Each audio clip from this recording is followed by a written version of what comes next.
Don Carlos Ortiz. Buenos días, presidente. Los demás funcionarios, imposible poder saludarlo. Primero, decirle que felicitamos estas iniciativas en esta Casa del Pueblo. Creo que es fundamental mantenerlas, y más fundamental es que estas propuestas de cada uno de los que representamos a las organizaciones, en mi caso, Carlos Ortiz, presidente de la PH, sean incorporadas a esa propuesta de reformas a la ley. La libertad de expresión no debe ser negociable. No es libertinaje. El respeto a la Constitución de la República, el respeto a la libertad de expresión y a los convenios internacionales debe ser fundamental en un Estado de Derecho. Estamos de acuerdo como Asociación de Prensa Hondureña democratizar las frecuencias radiales y de televisión y una distribución equitativa para todas las organizaciones, incluidas las organizaciones periodísticas y periodistas. Asimismo, queremos hacer un planteamiento, presidente, que en vez de hablar de regulación, ¿por qué no hablamos de una autorregulación de los medios de comunicación social del país para no insertar en las primeras páginas ni en las televisoras noticias rojas, crimen organizado, narcotráfico? Que se organice o se fomente un pacto nacional, auditado por la sociedad civil y el Estado mismo. Y con este compromiso aquí esta mañana, iniciar esa voluntad. Yo creo que aquí hay buenos y buenas hondureños, que podemos contribuir, incluso los periodistas y los medios de comunicación. Esa es nuestra propuesta. Don Andrés Pavón. Estoy de acuerdo con este proceso, con la esperanza que me permita elegir lo que quiero escuchar y conocer. Hoy ese derecho lo tengo vedado. Yo me monto a mi carro y pongo el dial y escucho emisoras que transmiten de Tegucigalpa. Pero yo quisiera escuchar La Voz Lenca y no lo encuentro. Quisiera escuchar Zacate Grande y no lo encuentro. Quisiera informarme qué está pasando en Sabá Colón, el lugar donde soy originario, y no puedo saberlo. En cambio, estos medios le ponen el dial para que los campesinos en el campo o en las ciudades suburbanas, en los lugares suburbanos, al prender el dial, hablan de lo que está haciendo el presidente. Está bien, hay que mantener informado al pueblo de lo que hace el presidente, de lo que hace un gobierno y de lo que hace la sociedad, pero pareciera que solo Tegucigalpa se manifiesta, pareciera que solo Tegucigalpa tiene hambre, pareciera que solo Tegucigalpa tiene derecho a exigir que no nos detengan arbitrariamente. Pero ¿qué está pasando en Tocoa? ¿Qué está pasando en Zacate Grande? ¿Qué está pasando en Choluteca? También creo que la libertad de expresión y la apertura de los medios nos tendría que dar el derecho de elegir lo que yo quiero escuchar. Viendo la propuesta de Segil, que desde luego me pareció que, de ser libre, Segil, imagínense hasta dónde fui, no, me pareció interesante. La sociedad evoluciona cuando se hacen cosas que mueven el tiempo y el espacio.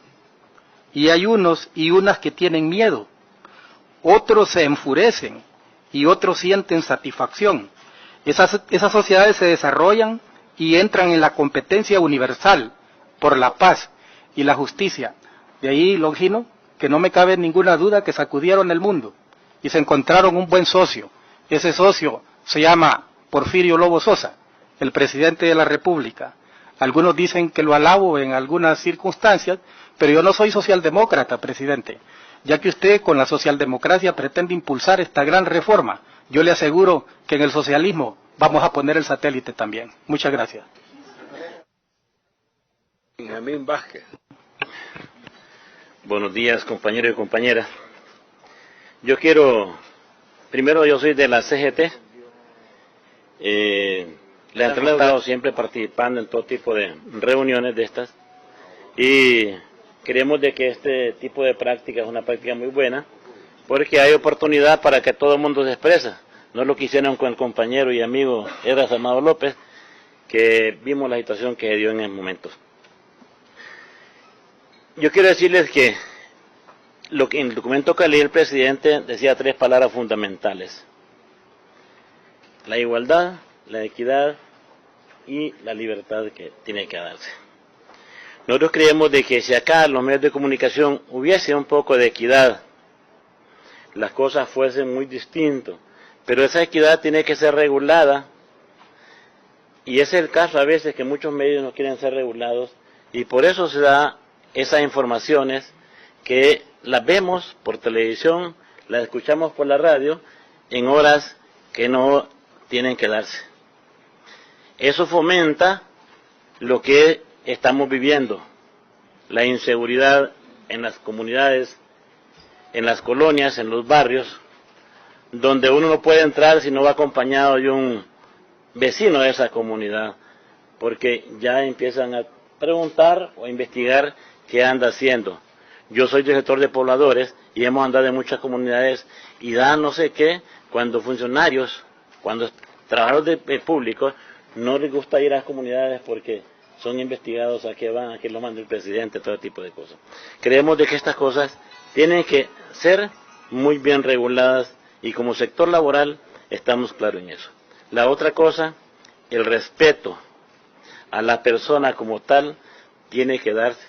De lo contrario, estamos atentando contra el epicentro de lo que es la comunicación, que es la persona como tal. Yo creo de que es bueno este conversatorio para que aquí expresemos y podamos aportar a lo que es la ley. La reforma a ley, de hecho, que tiene que darse porque amerita eso y que haya equidad, señor presidente. Gracias. Salvador Monroy. Muchas gracias, señor presidente. Muchas gracias a todos los asistentes. Señor presidente, yo quisiera hacer énfasis en lo que han dicho algunas de las personas que han tomado la palabra en relación a la censura. Es necesario que se tomen acciones concretas en esto porque ya nuestros menores no pueden estar frente a un medio viendo programas que deberían de ser transmitidos en horas ya bastante altas de la noche. Igualmente sería necesario también que quede bien claro dentro de esta nueva ley el papel que van a tener las compañías de cable, porque muchas de ellas pues ponen programaciones que no están acorde a las edades de los menores. Igualmente yo creo que es importante que si queremos tener acceso a medios de comunicación en diferentes partes del país, pues se contemple dentro de esta ley que cada una de las municipalidades pueda tener un medio de comunicación, ¿verdad?, para que se pueda, a través de los diferentes sectores organizados en cada una de las municipalidades, pues regular el tipo de programación y que esto se pueda escuchar en todas partes del país y que no exista el reclamo que hacía el señor Andrés Pavón. Por otra parte, quiero enfatizar bastante en el sentido de la protección que debemos de tener como periodistas en el ejercicio de nuestra profesión.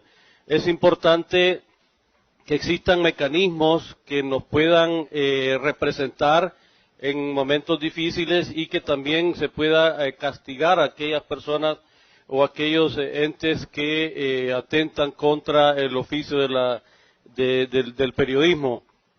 Igualmente, lo importante también es que no podemos seguir viendo, y yo quiero que hagamos énfasis en esto, viendo telenovelas a cualquier hora del día. Es increíble que nuestros jóvenes llegan de la escuela y tienen una telenovela, en la mañana se levanta, tienen una telenovela, en la noche, 7, 8 de la noche, tiene una telenovela. Yo creo que esto también debe ser un mecanismo de regulación dentro de esta nueva ley. Por otra parte, exijamos, ¿verdad?, ya para concluir, exijamos mejores programaciones para toda la población, que se contemple porcentajes altos en cuanto a programas educativos, ¿verdad?, y programas de información, y que erradiquemos la violencia en todos estos películas o otro tipo de programación que lo único que nos deja a nosotros es la multiplicación de la violencia en nuestro país. Muchas gracias, señor presidente. Don Héctor Espinal. Muchas gracias, presidente. Particularmente no conozco el proyecto de ley de CELIBRE, pero tampoco quería perderme la oportunidad de dejar algunos puntos para la comisión que está trabajando en el anteproyecto. Los medios de comunicación son el principal ejemplo, virtuales, analógicos, de la globalidad del mundo.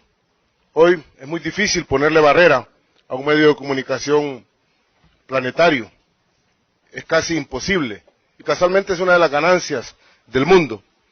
Lo digo esto porque mi aporte quizás para la comisión redactora del anteproyecto es recordar a los hombres y mujeres que trabajaron en la ilustración, cuando nos decían que la definición de medios de comunicación o libertad de expresión era la libre difusión de las ideas, y así fue difundido durante la ilustración.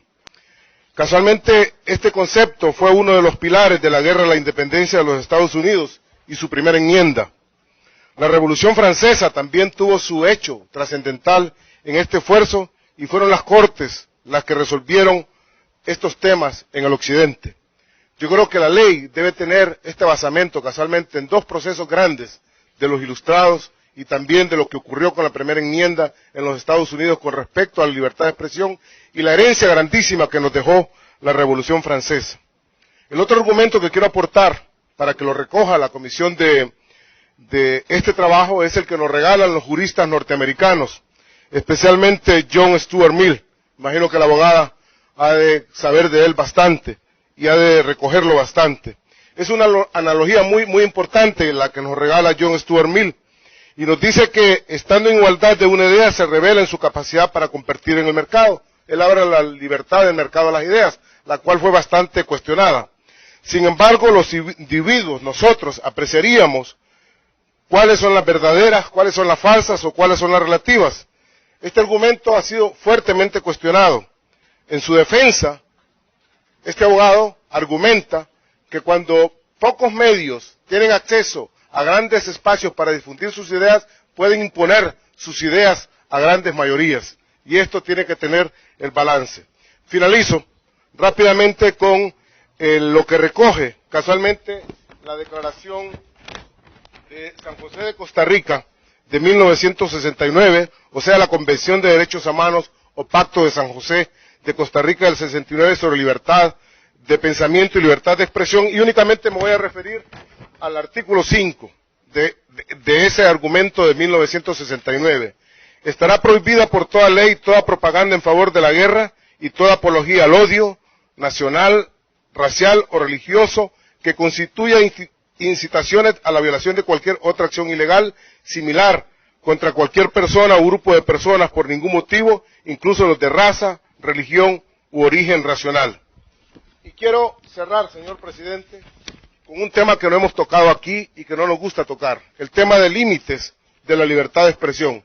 Por supuesto que existen límites de la libertad de expresión, y el mundo los ha conocido, los juristas lo han establecido, los debates como el que tenemos hoy en día, que es bueno y es saludable para la nación, lo recoge. Y hay un tema importante que la abogada también debe conocer. Según el Foro de Organización de la Libertad, los sistemas jurídicos y la sociedad en general reconocen límites a la libertad de expresión, en particular cuando la libertad de expresión entra en conflicto con otros valores o derechos. Limitaciones a la libertad de expresión pueden seguir el principio de daño o el principio de delito, por ejemplo, en el caso de la pornografía o el discurso del odio. Limitaciones de la libertad de expresión puede ocurrir a través de sanción legal o la desaprobación social. Son temas que están colocados y que han sido discutidos y que forman parte de ese foro y que también no tenemos que tener ningún temor a discutirlos en una sociedad abierta.